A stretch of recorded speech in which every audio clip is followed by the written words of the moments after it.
Hello, I'm Azlina Bulmer, Director of International at the RIBA. It is a pleasure for me to be here today to welcome and thank you all for joining us for this third event in our talk series, Architecture Anew, RIBA's first public talk series focusing entirely on sustainability.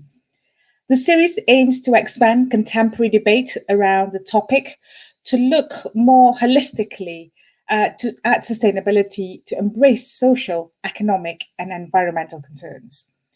The series featured change makers from across the globe leading the way towards a more sustainable future, and our speaker today definitely counts as one of these.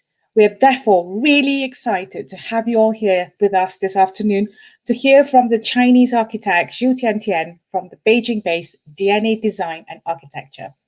I am particularly pleased to be here today as over the past 18 months, the RIBA has significantly increased our work in China.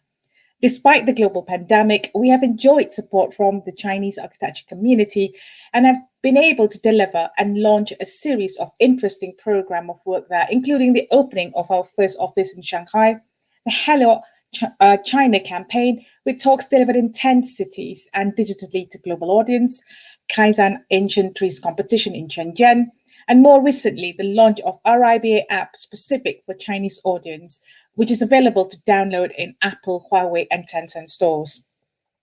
If you do want to know more about the work we do in China, please do follow us on WeChat and Weibo. Back to today's event, Architecture Anew is part of our ongoing partnership with Vitra Bathrooms, and I would like to thank Vitra Bathrooms for sponsoring this important series. Tonight's event will be chaired by Tara Kennedy, an architect based in Ireland, and also co-curator of Free Market, the Irish National Pavilion at La Biennale di Venezia in 2018, which won widespread acclaim for its exploration of the unique identity of Irish rural towns. So I'm now very pleased to hand over to Tara to continue with the introduction to our speaker and a brief explanation of how to make the most of this digital venue, Hopin. Over to you, Tara. Thanks, Adelina. Hi, my name is Tara Kennedy. I'm an architect working in Ireland and with a particular interest in architecture in small towns. So in particular, over the last number of years, I've been working as part of a collaborative group of architects and designers who formed to co-curate Free Market, the Irish Pavilion at Venice in 2018, and subsequent tour of Ireland, looking at the importance and possible future of small market towns in Ireland, and slowly building some projects based on this. So what we would call towns in Ireland, our Irish towns, are in some probably comparable in size and scale population-wise to some of the villages in China that Xu Tiantian has been working in. So the subject matter really, really resonates. And actually I had just received my copy of the beautiful book, which we'll be looking at a little bit later on, that has just been produced on Xu Tiantian's work, and was really interested in exploring parallels. And just the very next day received the invitation to chair the talk. So it was very serendipitous. So I'm delighted to be here. Just in terms of introducing first the Hopin platform, which the RIBA are using today.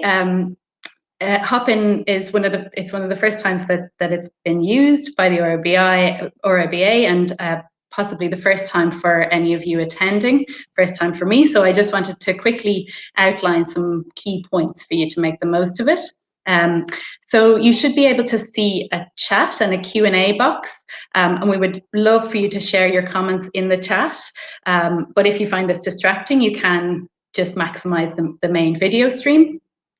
We're going to try a live audience Q&A at the end of the talk with webcams and all. So if you can please submit your questions via the Q&A for a chance to ask a question as part of that at the end. So backstage we'll have Chloe and Shiga from RIBA's public programs team, who are going to select a number of the submitted questions and get in touch directly with those users.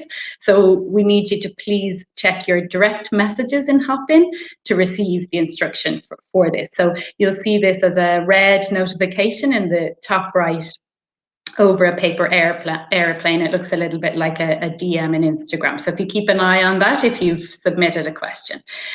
So please bear with us when we get to the Q&As, but we hope to keep it as smooth as possible. You should also be able to see a networking button in the main navigation bar. So this is an important feature. You can make the most of this after the event to randomly match up with another willing audience member to have a quick chat. It's a little bit like speed dating. So there's a limit of 3 minutes, but if you're enjoying your conversation, you can click and extend that. So this will be open for 30 minutes after the talk, so please do try that out. And then the last feature of Hopin to direct you to is the info zone, which provides some further information on the Architecture Anew series and a chance to chat to our sponsors. So please keep an eye on all those areas.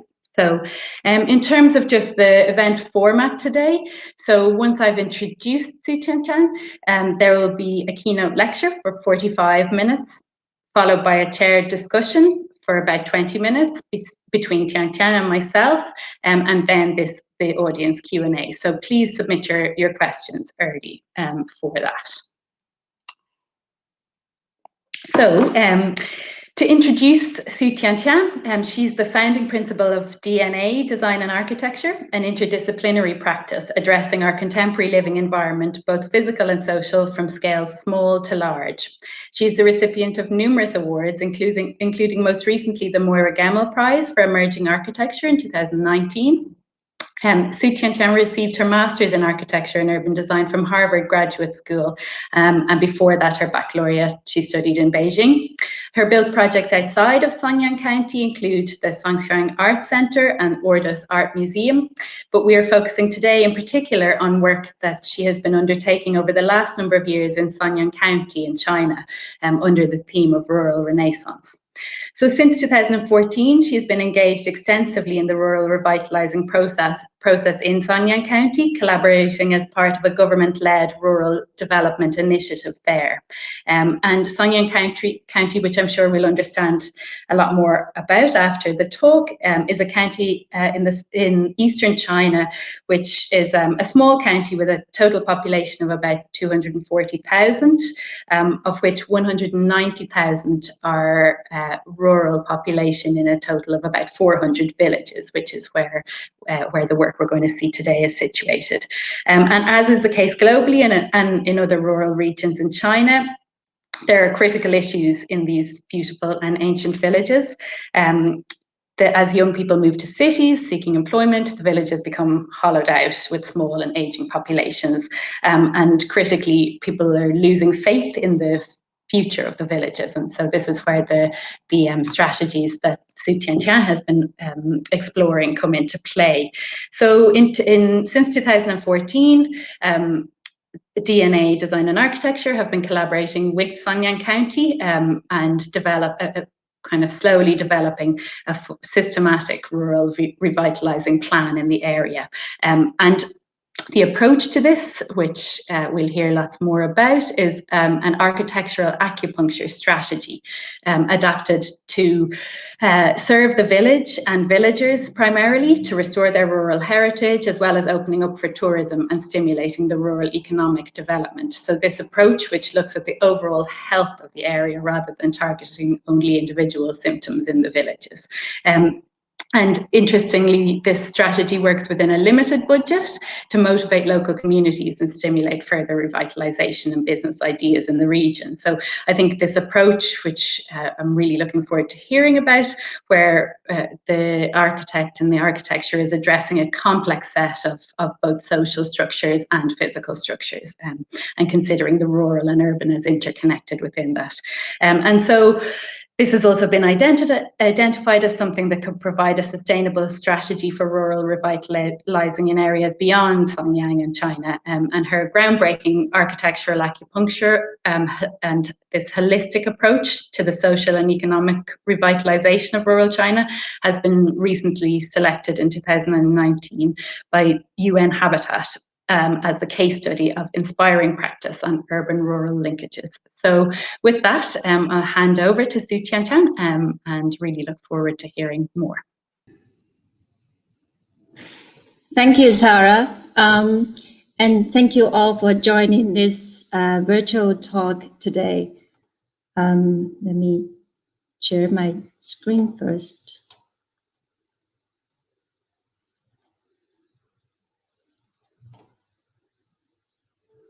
Okay. I would also like to thank Reba RIBA for this opportunity to share our Songyang story. With a 50,000 population in its urban center and 190,000 in the rural area, Songyang is a typical agricultural county in China.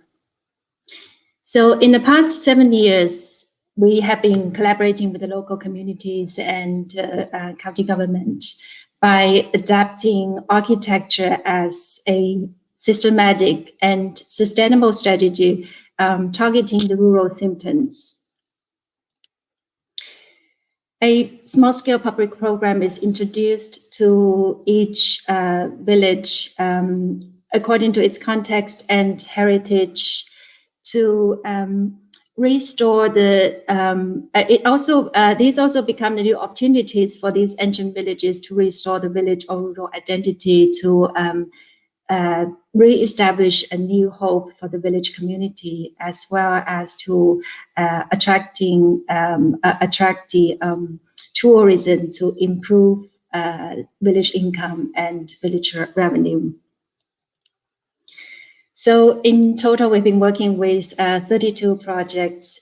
Each one has a different program, and also tailored to the context and heritage of its own village or rural site. So let me first go through some of the cases as examples to give the brief idea. For example, the first project is in the Pingtian village, a renovation of a cluster of abandoned farmers' houses by the village entrance.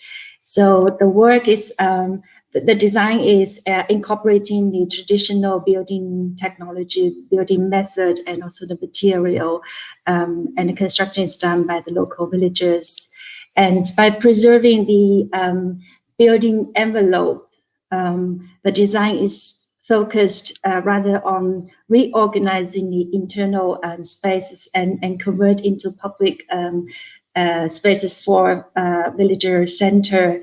And since the completion of this project in 2015 and later on with the village tourism development, the total number of inhabitants has increased from less than 20 to near 200 in 5 years. And another Shicang village is a Hakka village. And Hakka indenture means the contracts, land deeds, and other legal documents, which is the foundation of a Hakka community, Hakka society.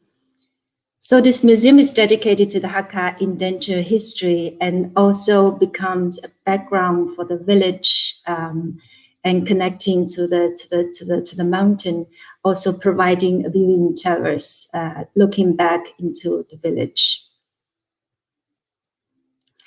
This museum is also the opportunity for us to explore into the local building techniques, which revitalize actually a long lost building, a masonry building technique in this region. And with this masonry building material and also the structure, the museum is creating a archaeological atmosphere in the space when working with the light and also the existing creek on the site.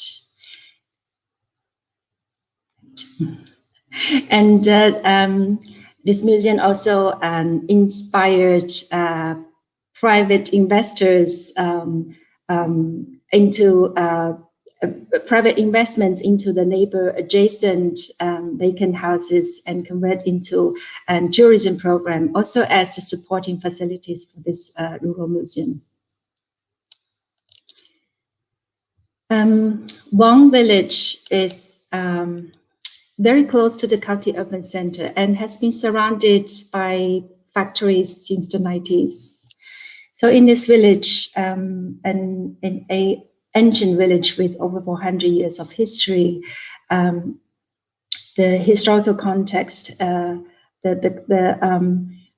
ancestor Wang Jing has become the key content to restore the village pride and honor in this acupuncture strategy.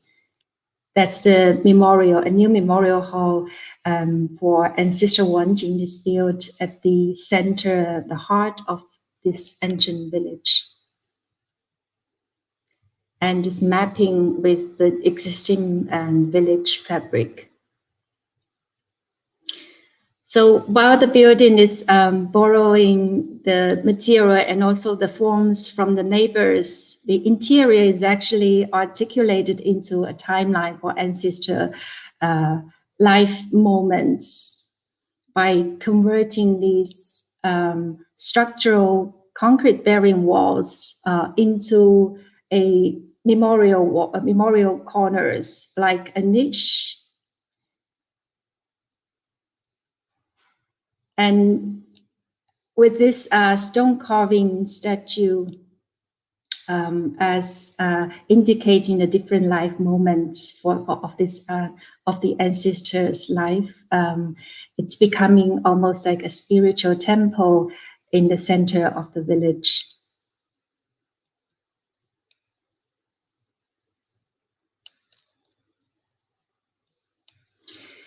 So many of the Chinese villages are basically one large family with a history of hundreds of years and have a very strong family legacy. So in this one village, after the completion of this ancestors memorial hall, the village community were soon engaged and initiated further programs around this memorial hall and in the village. For example, the new cultural program and also the new startup business, and also to repair, renovate the other traditional houses or ancestors' halls. The two villages across the river, Shimen village and Shimenyu village, used to be one back in to 200 years ago, and eventually separated into two because of the flood.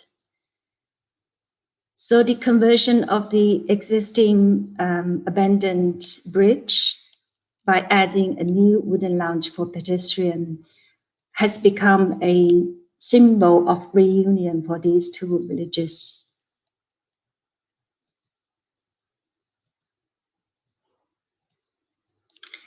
And also in another village, Hengkeng, it's also an ancient village that's surrounded by bamboo forest. This is a very a simple exercise. We take all the live bamboo and work into, weave them into a open space in the nature.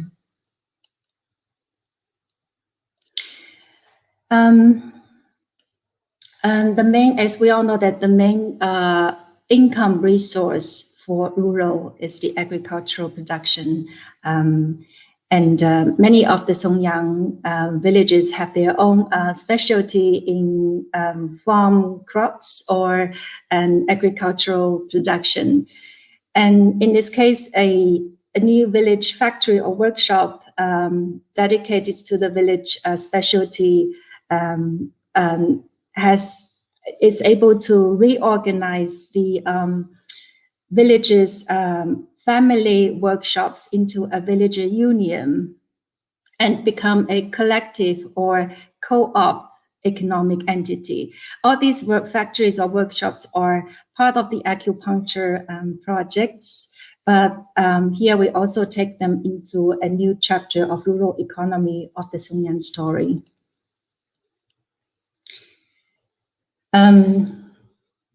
Each factory or workshop carries a different program with its own production and has also become a live museum to showcase the village agricultural or cultural heritage.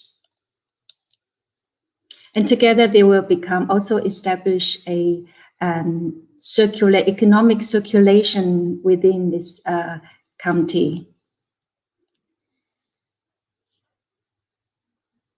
Henzhang village is well known for its camellia oil, and this is the project to renovate an abandoned, actually and vacant, ancient mill house at the entrance of the village by adding the new kitchens and oil packaging spaces, and also the leisure program altogether. So that's the original mill house embedded in the center and wrapped around by new additions of enlarged production space or tourism programs.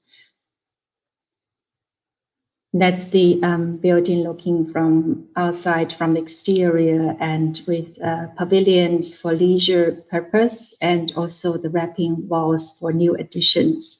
And all these walls are the stone walls that is actually built by the pebbles from this creek, and cut them in half. And this is just a wall we found on the road when passing by the village. So we took this kind of a construction method in this project.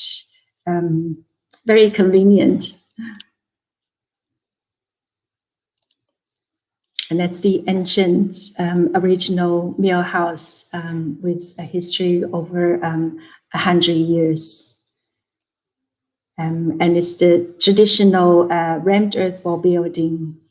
So we wanted to this kind of to build up the contrast or comparison of this soft, originally rammed earth wall, and also with the new flat pebble walls.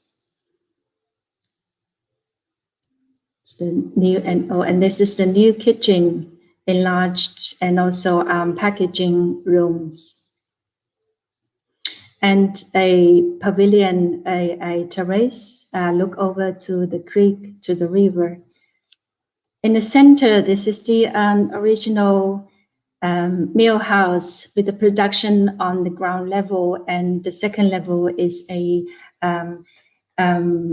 enlarged terrace turning into a visitors' lounge or platform. That's the original grinding machine, and oil extracting machine. All these are super cool if you can visit on site. So the intervention in this space is very minor, mostly renovations, and we do replace about 1/5 of the roof tiles into local glass tiles to bring in the light.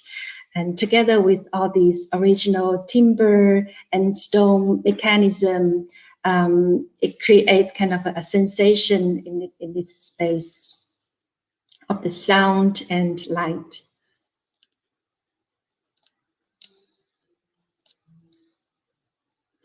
Another village, Flatland Village, is well known for its brown sugar production, and this is not like this is rather a modern look village compared to the traditional villages in the mountain. Still maintains kind of rammed earth wall buildings and traditional look. And with this village, it's more about active agricultural production, and still has very maintain a steady population in this village. And in this case, the brown sugar as the main agricultural specialty from this village has become the key element to introduce a new factory with the public space, production space, and also public space at the front, and villager program at the other side facing the village.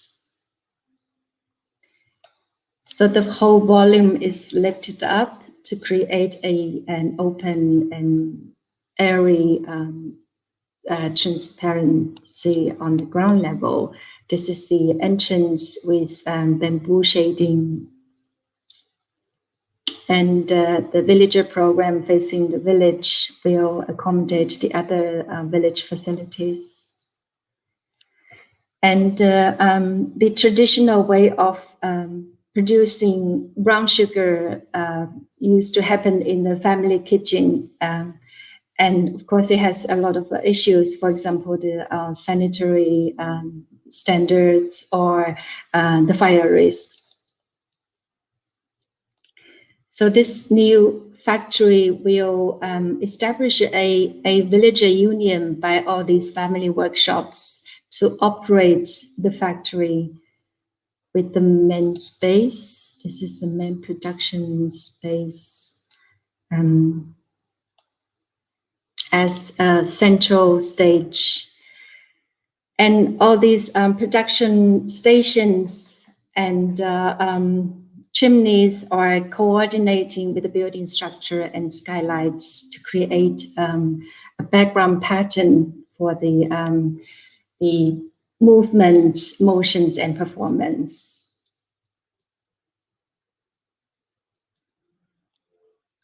And the factory is also running 24 hours during the winter production season before the Chinese New Year.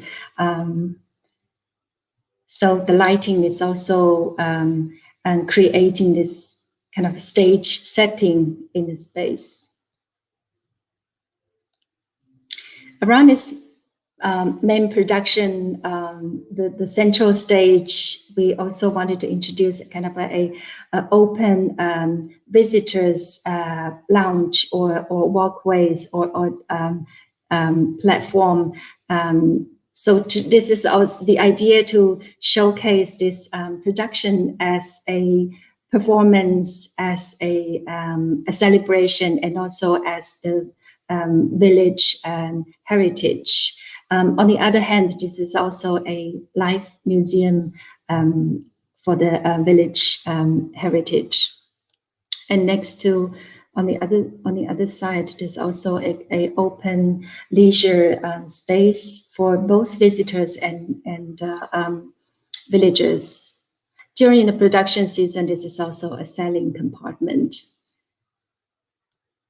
So the idea of this factory is to create a better environment for the production, as well as to attract visitors, tourists, as kind of a not only a branding for this production, but also increase the tourism into this village.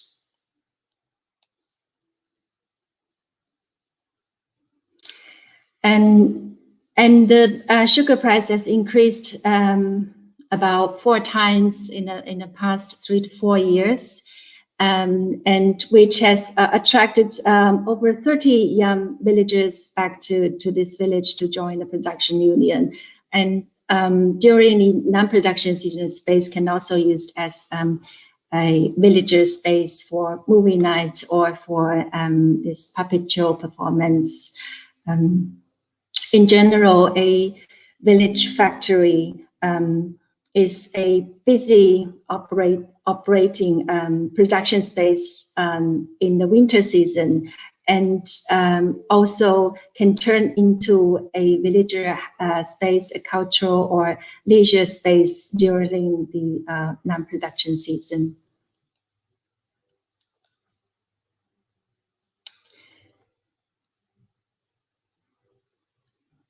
And in Shantou village, which is famous for its rice wine production, a new rice wine factory is built on a sunken site,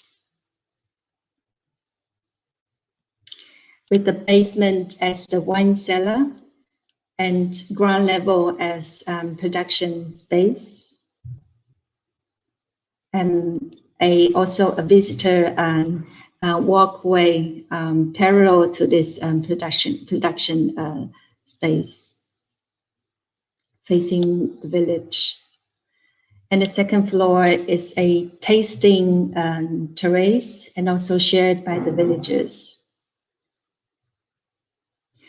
The packaging demand from the rice wine production has also inspired a new pottery factory in another village, which is under construction now.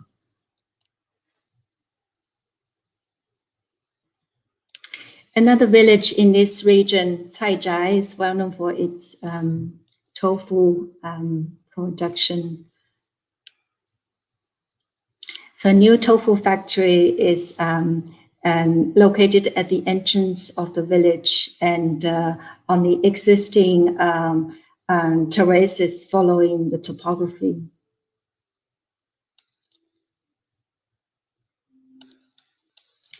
And well, the building is divided into 6 compartments based on the topography and also the building, also the production sequence preparation. And this is the grinding compartment. Grinding compartment and boiling and deep frying and tofu compartment. So that's the sequence going up the topo. And parallel to the projection sequence, there's also an open corridor for open slope for the visitors as kind of observing platforms.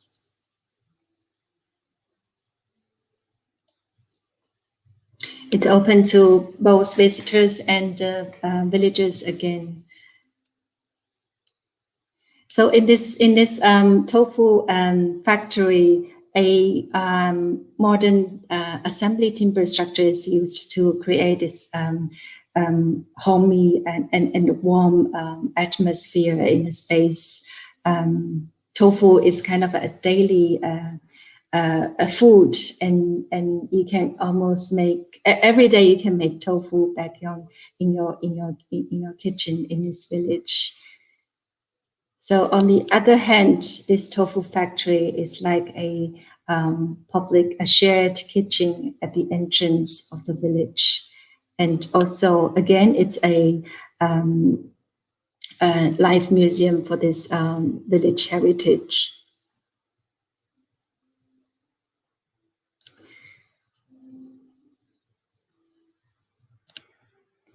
And in this case, the 2 villager unions are established. One is for the production union, and the other one is for the to grow the ecological, the soya beans as the ingredients or raw material for the production.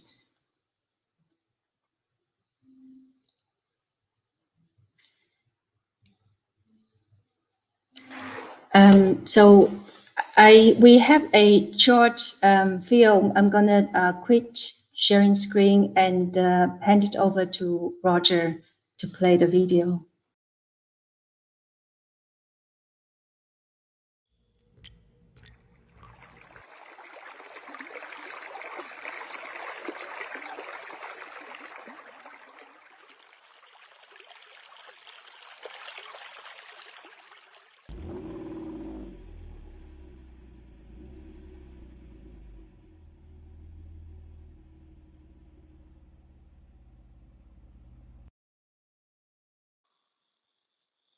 以前种大豆都是拉出去自己卖零售，现在工坊建成以后呢，由工坊里面统一收购，方便了村民，在价格方面也抬高了很多。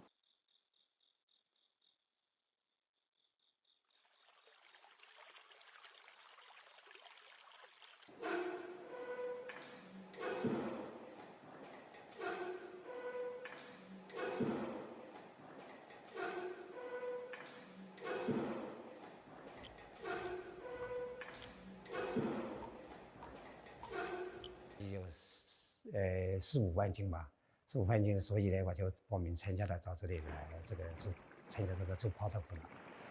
比家里来说的，住的那个环境条件呢，肯定是好的，住的东西质量也是看得到。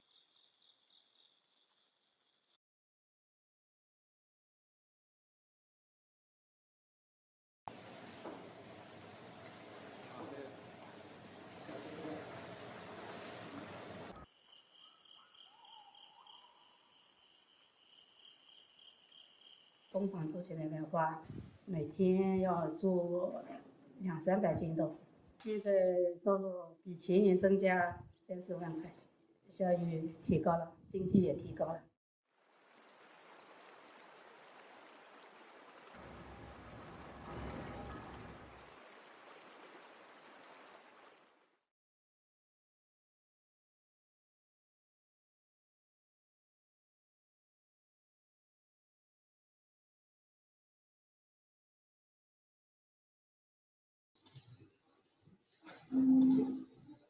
Okay, there we go.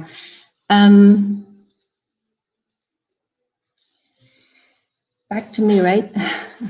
And okay, so next is the I want to talk about new projects.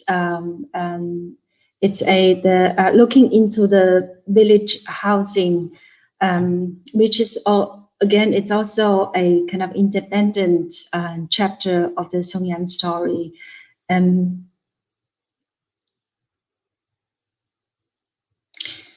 So in this Shangtian village, with a history of over 600 years, but in the past decades, many people moved away from this village to the cities or to the county urban center. When we first arrived in 2017, there were only 12 elders still living in this village. Many of the village houses these were the original condition. So in general, looking into the history, and also the conditions of this village, together with the village community, collective community, and also the local government, we have been working with this new Shangtian village transformation by this hybrid collective economic entity, which is to establish a new homestay business, to take majority of these vacant houses and build up a new co-share or co-op or collective business for the rural and tourism market demand, and also to reutilize these vacant assets. So first of all, this is a kind of experiment on a new economic format and hybrid format. It consists 6 sectors, 4 as collective sectors and 2 as public sectors. So the first 3 would be the villager union can participate as the shareholders, either with their vacant houses or their farmland, or with equity. For those villagers who were living in cities and were able to make a better income, make fortunes, they would also like to contribute to their home village with their equity and shares. And the 4th is the village as a collective entity or collective community can also participate as a collective shareholder. And the two public sectors is either by the town government with the other villages, or with the county government, both with their funding and also subsidy funds. So in a way, this is an experiment with the support from the township and also the county government. The villagers and the community in Shangtian were able to renovate the major part of the village, and also the road, the drainage, the infrastructure, and converting their houses into a homestay business. And also with those villagers choose to stay to stay in their own house, they could also join this business as an employee.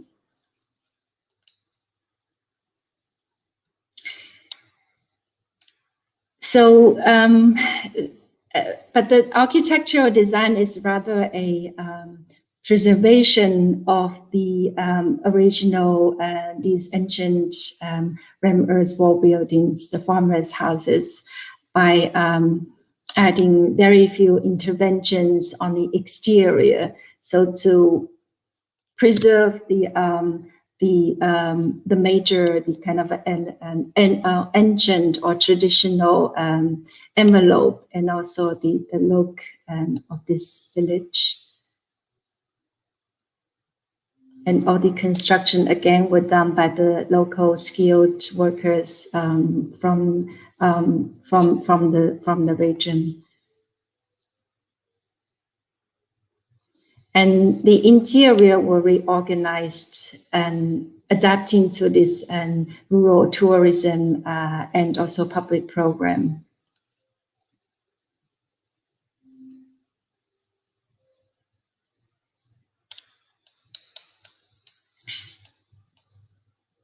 All the material or the building technique is from local, the familiar way for the local villagers, and the villager can participate either as shareholders and also as the employees of this rural homestay business. This is not only employing the current inhabitants, but also attract other villagers returning home to join this new adventure. On the other hand, this is also providing a new kind of a diversified rural tourism program and a alternative living for the urban residents from cities, from the county urban center.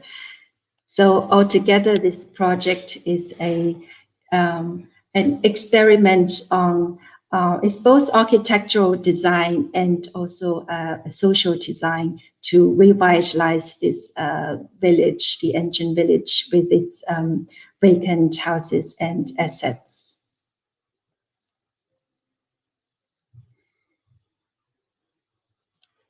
So that's it for today. Thank you very much. Let's see. Okay. Thank you very much, Tiantian, for such a fascinating talk and such beautiful and really impressive work. So I've lots and lots of questions, and I'll see what I can get through in our time.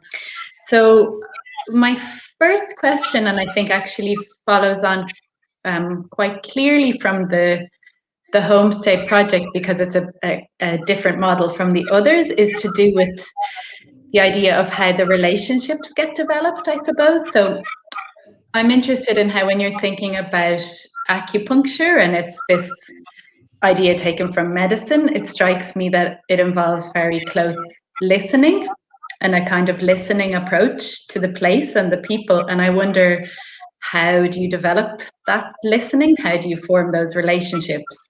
And then I suppose following on from that, how do the briefs get developed? So it's for the overall strategy, right? For the overall acupuncture, and like I said in the beginning, the acupuncture strategy is to restore the village and rural identity, and also to re-establish the confidence and hope to the village communities, right?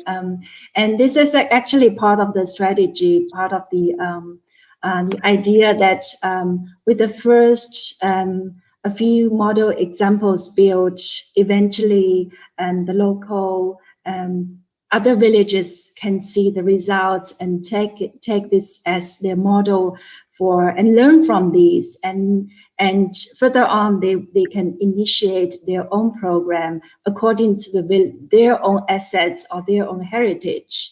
So it wasn't about we have to conduct all the research, into all these villages in the region, but some of them actually brought up their initiatives after learning this experience and the success of the acupuncture cases. So I think it's actually eventually it's growing and developing on its own. That's also the idea of acupuncture, right, in the Chinese medicine, to become a healing process, to generate like you further kind of a recovering process. Yeah, I think that's really fascinating. And then I suppose what's interesting in the last project that you showed, and you said that the architecture is almost just like a restoration and very minimal intervention. In a way, the design becomes the kind of strategy or the development of the brief, and the design becomes about how you're thinking about a new way of thinking or a new type of system rather than necessarily the built form of it. Right. We call it social design. Yeah. And I suppose the next part of it, I suppose I'm really interested to know more about the back of house processes, and I'm wondering about the relationship with the county. One of the things that we advocate for as part of the work I've been doing on towns in Ireland is the idea of the reintroduction or the expansion of the role of what we have as a town architect. So like a designated architect who's working within a county, but specifically, has a long-term relationship with a town. And I wonder how you see your role with the county. Is it a little like that, or is it really important that it's independent and you are collaborating, or could you talk a little more about that? I think we are actually having a very close collaboration with the local both communities and also the county government, and in the past years by exploring the next strategy or development of the acupuncture as a whole. And the beginning was the most difficult part, the first village project. And even though it wasn't that big, and the investment was also, it was about maybe, to the mass, it's about £100,000. Okay, yeah. Altogether. But there was the kind of, even now, I would say that was the most difficult project for all of these, because it was really kind of the from 0 to 1, right? The first one, and trying to convince everyone that these houses have potential and the village has the potential. But it was really worth it with the kind of the results and the belief. First of all, the belief in the preservation of these traditional ram earth wall buildings, and also the belief in these buildings can generate income, can bring in revenues to the village, and can bring in interest and tourism. And so it does work as a role model, and also the project, with these traditional building methods, it was very quickly done in only 5 to 6 months. Okay. And so people soon get to see the results, and so that's like in the next phase was these acupuncture programs. Actually, we found it that all these villages, the sense of pride in their own home village is very touching and also inspiring. And I think the key word working in the village is really to bring in motivation, is for the people for the community to build up the kind of belief and also motivation. Yeah, I think that's really, really important. And I wonder, I was interested to know if the idea of telling stories was maybe part of that, because I suppose your book is called the Songyang story, and then I was reading, I think maybe in an article in the AOR that was about your work, about language and the importance of language in these places. And it's also something that's really important within Irish culture, is the connection between language and landscape and language and place. And I wonder, before you have these built examples to look at even, or at some point, is storytelling something that is consciously part of your work? Exactly. That, I mean, the Songyang story isn't about, architecture. It's actually through the architecture you get to learn the place, the landscape, the history, the people in general. And actually through architecture, it could also generate the kind of a revitalizing process or a self-healing process in these villages. And by this storytelling, architecture is a translation of the local traditions or heritages, right? And architecture is, you also want to build in very close connection with the community. So each project has, I think that in general, that the building material and building form, they do carry kind of a close connection with the community, with its own village. For example, the material we can collect from the mountain, from the river. Sometimes handy. Also, well, it works perfect with the low budget. Yes. Yeah. Yes, which makes me think of two different kind of parts of two different questions I was interested to know a little more about. So one of them was this idea about the use of traditional building skills that are found in these places. And I wonder, what way does that work over and back? Do you have a skill that exists that you then build into a project, or do you look for a skill, or how does that work? And are they things that are very local and are now re-emerging, or maybe you could talk a little more about that? No, I didn't have any skills at all to hire a professor.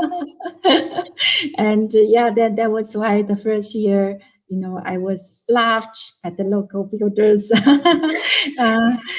But there was very good learning process, and which you couldn't find from your background, education, or experience working in the cities, in the large public projects. And I found I have a kind of personal, really kind of personally connected. I love these material and the way, you just the pebbles you can just collect in the river. You go to the creek and you get all these material instead of going to the market, right? And like I said, it's actually the material. It has the message, right? It delivers the message, and it really builds up a kind of conversation or connection with its own village. And I think it's part of our design strategy to build up this connection. So something that is familiar and it's almost like only from this village. Again,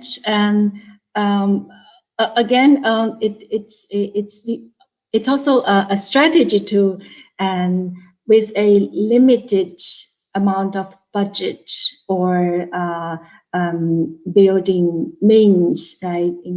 Compared to the cities, we actually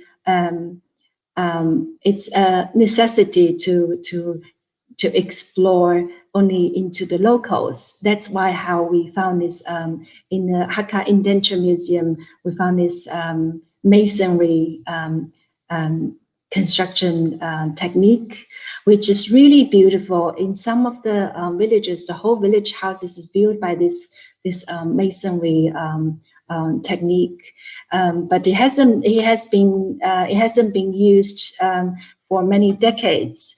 And so we took some of the, each project has this. It is the opportunity and also to engage with a certain traditional way of building. For example, in the ancestors' hall, a stone carving technique can become the architectural language as well. Yeah. No, it's.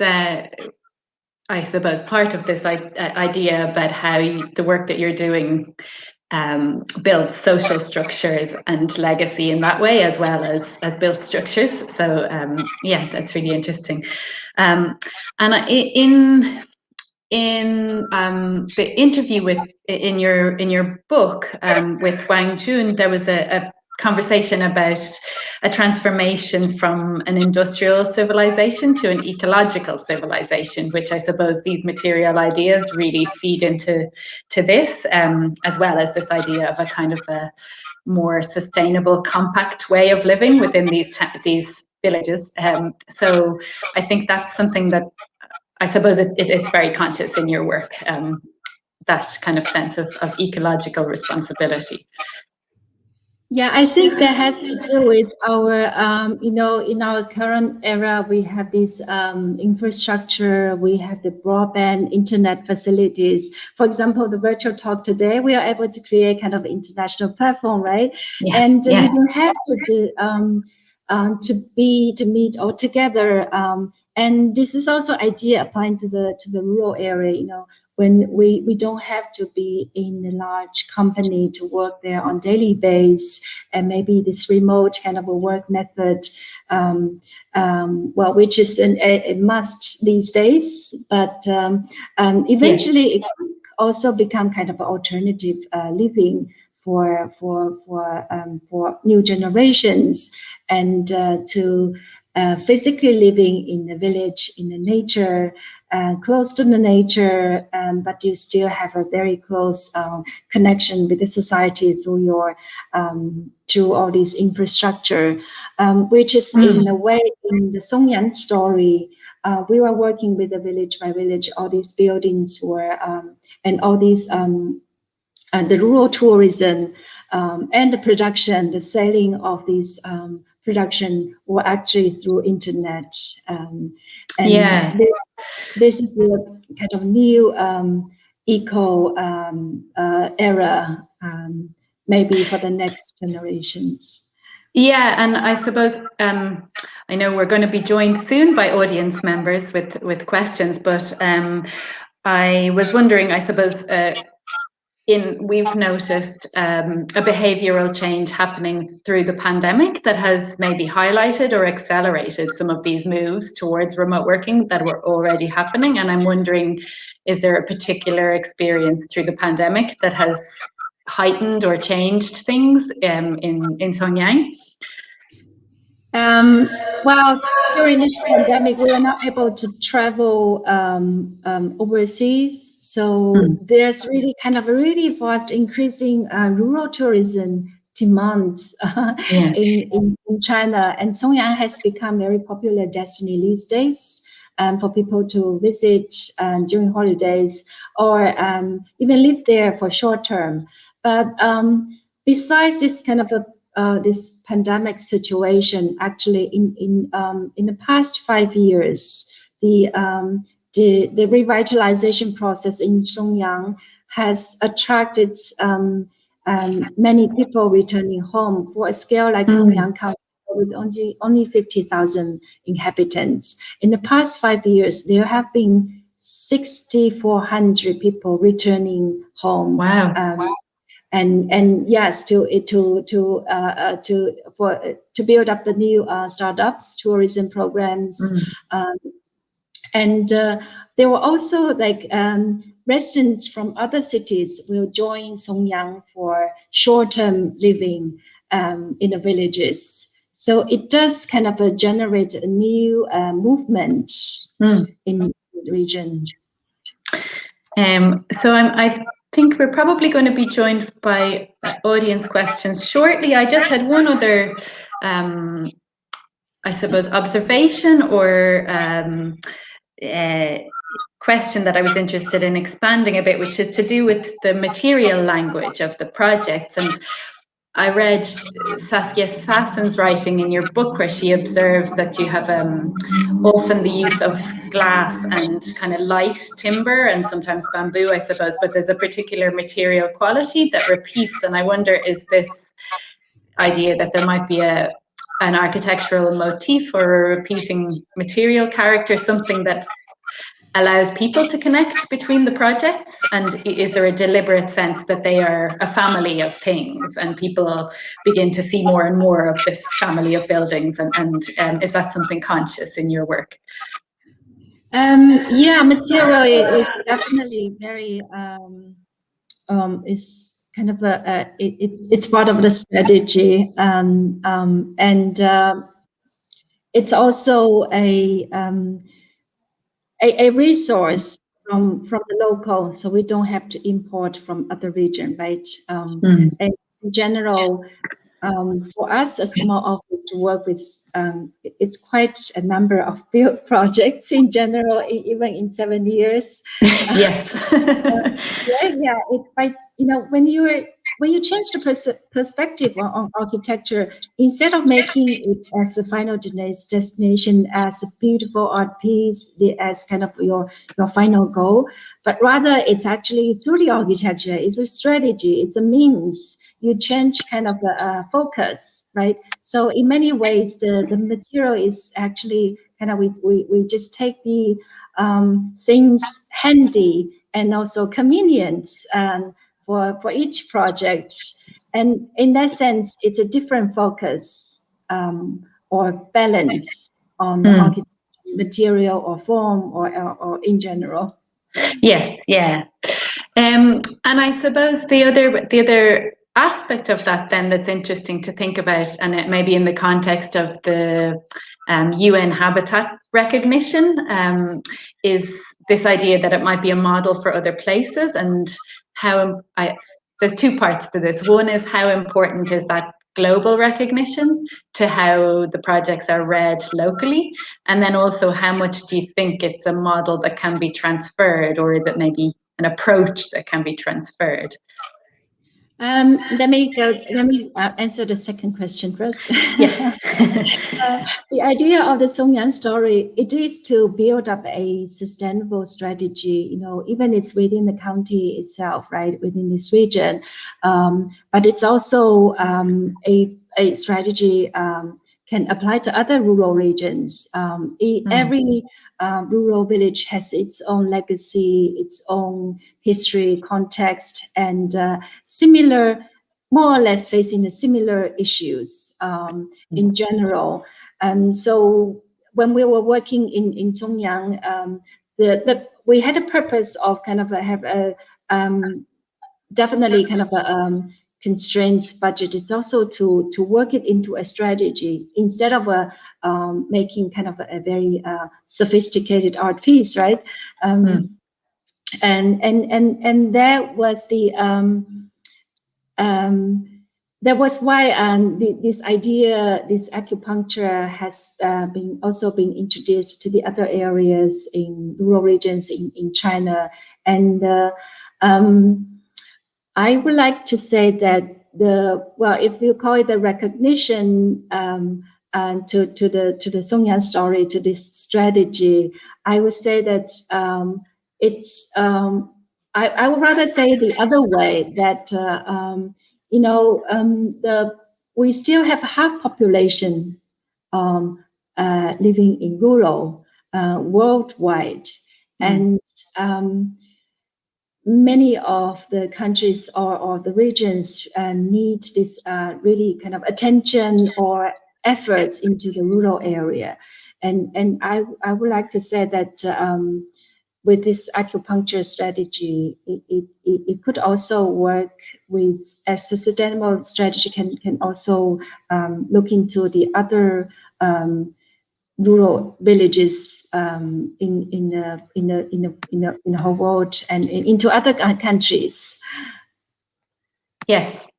Great. Okay, so we have some audience questions backstage. So the first question is from Maggie. So Maggie, if you want to ask your question now.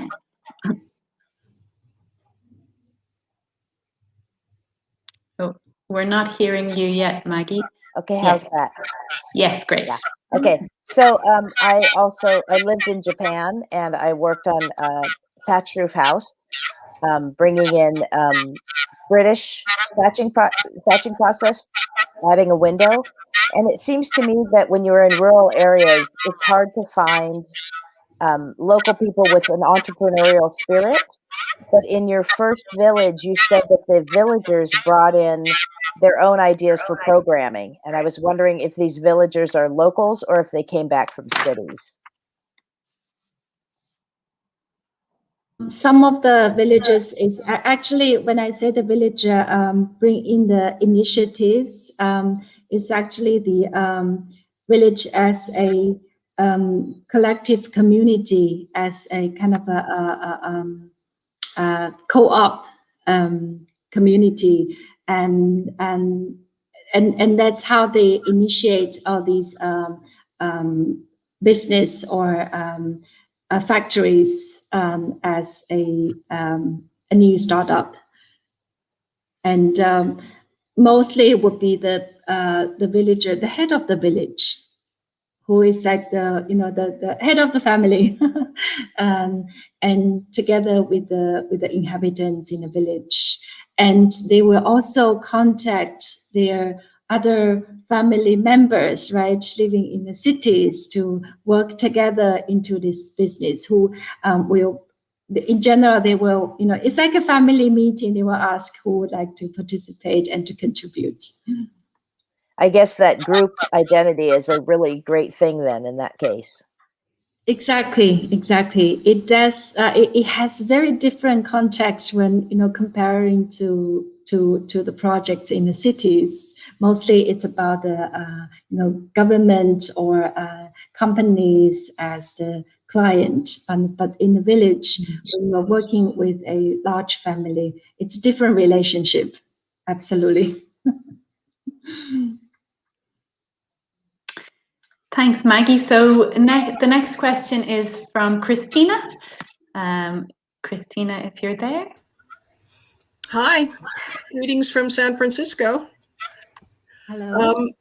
So I have a couple of questions, one pertaining to the local infrastructure, because now you've got greater demand on water and roads with the distribution of the tofu and the brown sugar.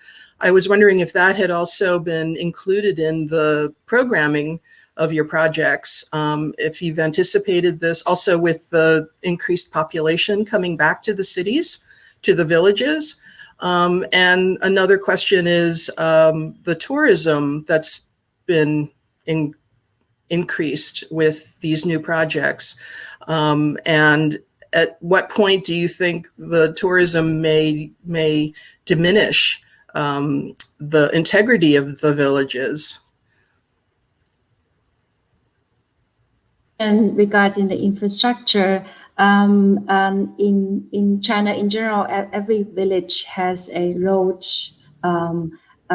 accessibility into the village. So that's the background that, like we all discussed before, that with this road access and also broadband connection, the villages has the opportunity to make kind of interaction and communications with between the villages and also with the visitors from or the cities, so the distribution of all these and together also the tourism will definitely bring in kind of a new interaction between these villages and other region. So, but that is the background of the infrastructure system in the whole county, in the country. So it's accessible, right? In a short sentence. But speaking about the amount of tourism, each village for the acupuncture is to work with the public program, right? To build up a new public space in a village, which also inspired a new other tourism programs. For example, the home business, homestay business, or other tourism, agricultural projects in the village in general. But there's also a kind of a regulation on the amount of houses converted into homestay business, or the amount of tourism in a village related to the number of inhabitants in this region, in this area. So in our last project in Shantian village, it has with only 12 inhabitants in the village, we were able to work. Of course, that has to with the agreement from the village collective community. We were able to convert or reutilize all these vacant houses into tourism business. And next to the village, there's you have to consider all the like parking, right? It needs a parking space, and it needs a new the roads, and also the all this infrastructure and water system as well.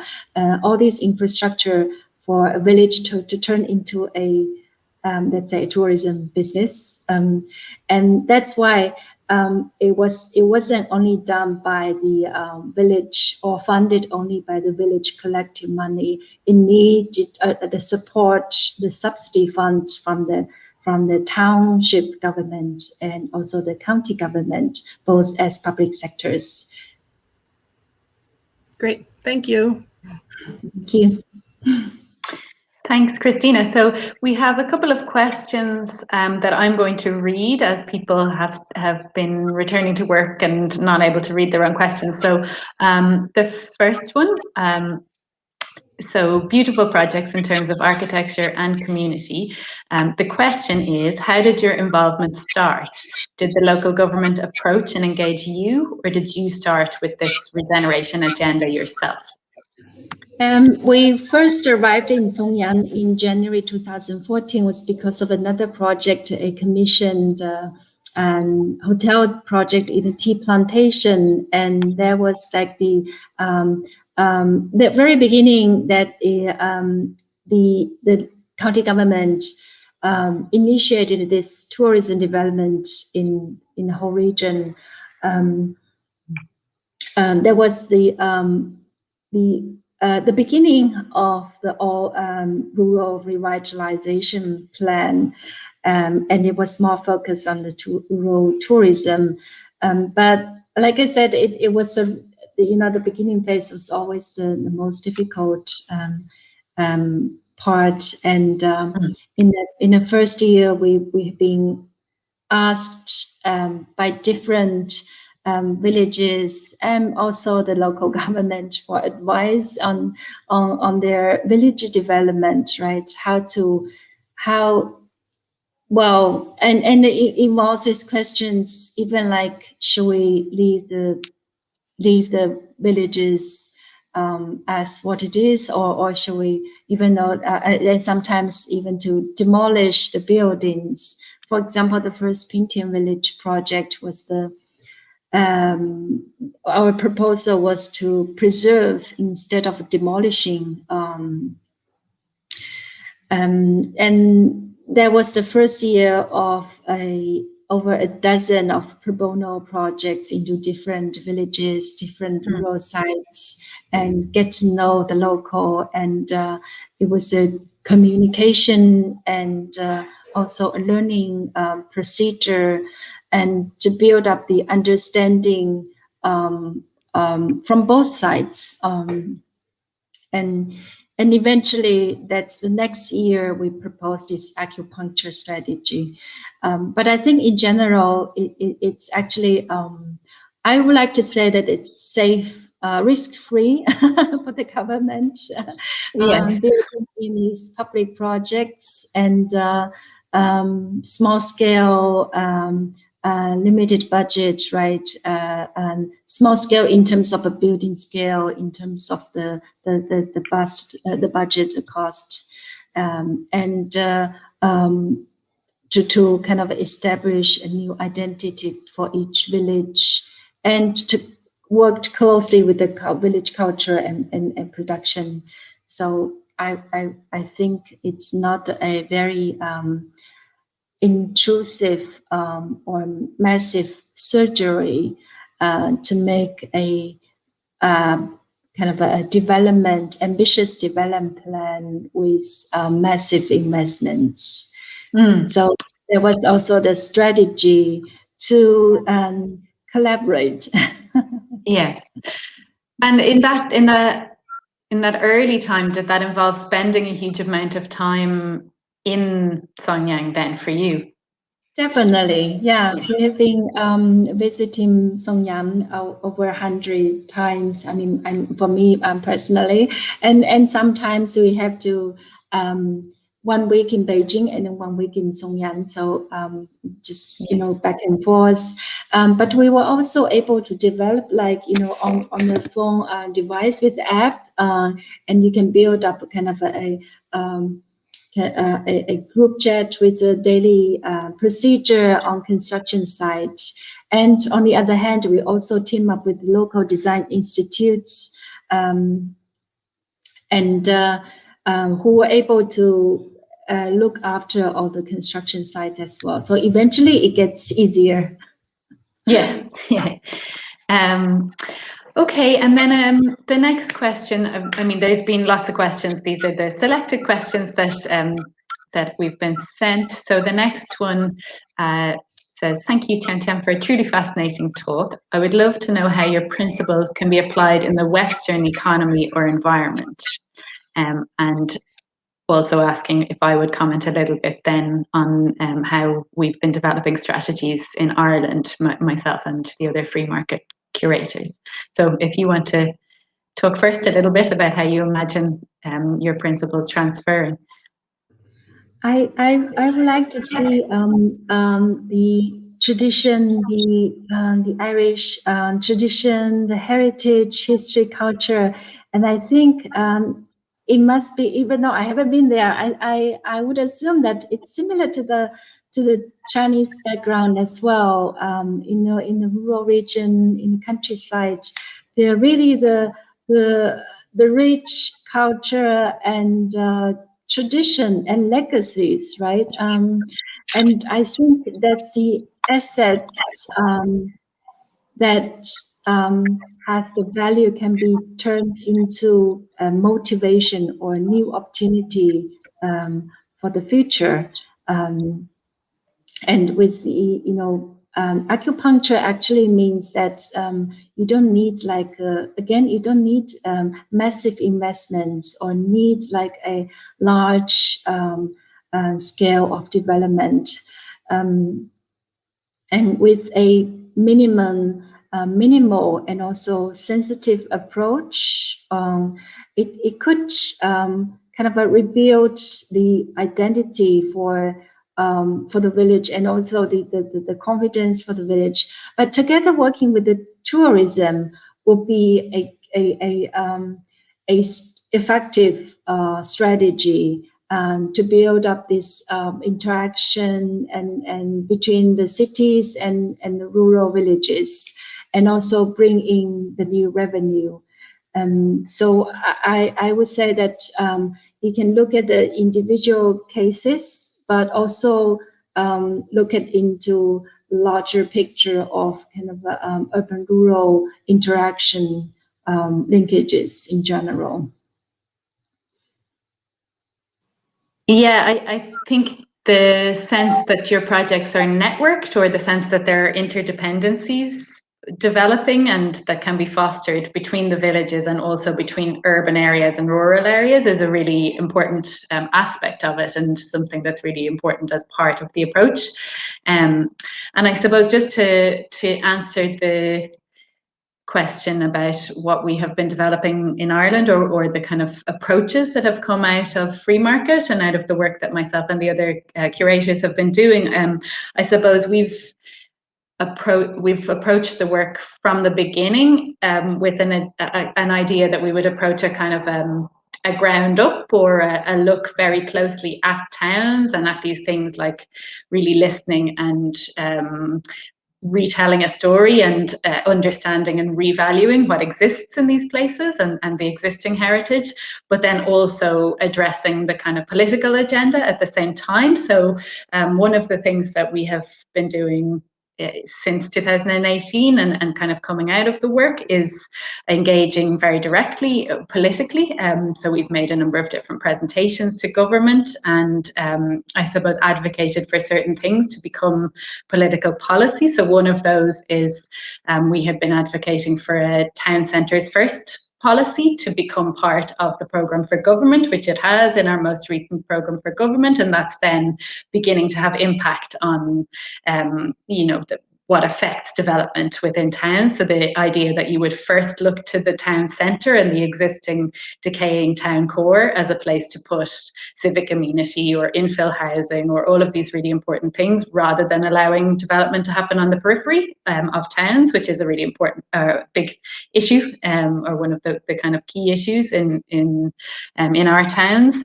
And then I suppose on the kind of other end, we've been looking at community-led planning for towns and community-led regeneration planning. So we've been involved in a number of different projects that are to do with public participation and engagement in the development of community-led plans that then would hopefully shape what happens in those towns, but that it comes very much from community organisations and from the ground up. And then also we are all, a lot of us within the group are also academics, and so we pursue certain things in that within academia as well. And one of those, which is not my direct involvement, but is being led by Orla Murphy and others in UCD, which is the Centre for Irish Towns within UCD. So it's a kind of an academic approach also. It's really inspiring to see your built work and to see so many things happening so fast as well. So that's really, really inspiring. And because I suppose the other thing that we are developing, but more slowly, is hopefully some projects within some of the towns that we have built up relationships with, and that we've built up kind of knowledge of over through free markets. So kind of also trying to look at them in the way that so inspired by in your work, with a real sense of community involvement and public participation in shaping the briefs and the kind of openness of programme and things like that that are so clear in your work. So that's a little bit about to answer that question. That's really great. I would love to see the procedure and the work in Ireland. And I think for working in rural, I would say that it's really beyond our educational background. And sometimes it does require skills and knowledge that is not within architecture talk, right? And it's also a social experiment. And I agree that, similar in Songyang story, we have some projects really kind of become part of the experiment to that later on to be included into the policies or the guidelines for preservation of rural developments in different cases. And it's not only for architects or the government, and it requires many disciplinaries, many professionals and organizations to join the rural all together, and also the private sectors. And we also had a school students participating in this Songyang story as well, like in your case. Yeah, and I think you're right in that it's kind of outside the confines of what might be ordinarily architectural training. And my own personal background, I studied visual art, I studied sculpture before studying architecture, and with a particular focus on socially engaged art practice. So maybe came with some of those questions and skills pre-existing, and I'm really interested in how you kind of expand the edges of architecture in that direction. So I think with that, it's probably time to thank you for such a really fascinating talk today, Tiantian, and to thank the audience also for their participation and for great questions.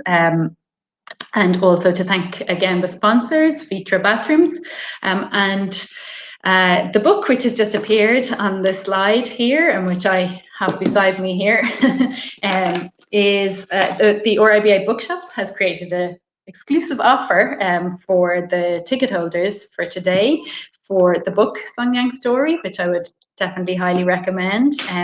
So the discount code and the amount is here on the slide. There's a £10 discount, and the code is here on the slide, so you might want to note that down. So next month's talk is part of the London Festival of Architecture, and will feature designers and architects using their skills to develop socially motivated humanitarian projects. So you can find out more about the talk next month, which is on the 15th of June, on the RIBA website.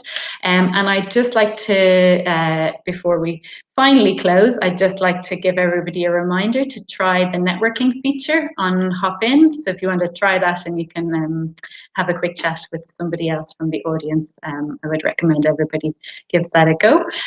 So thanks again, everyone. And I'll close there and say goodbye.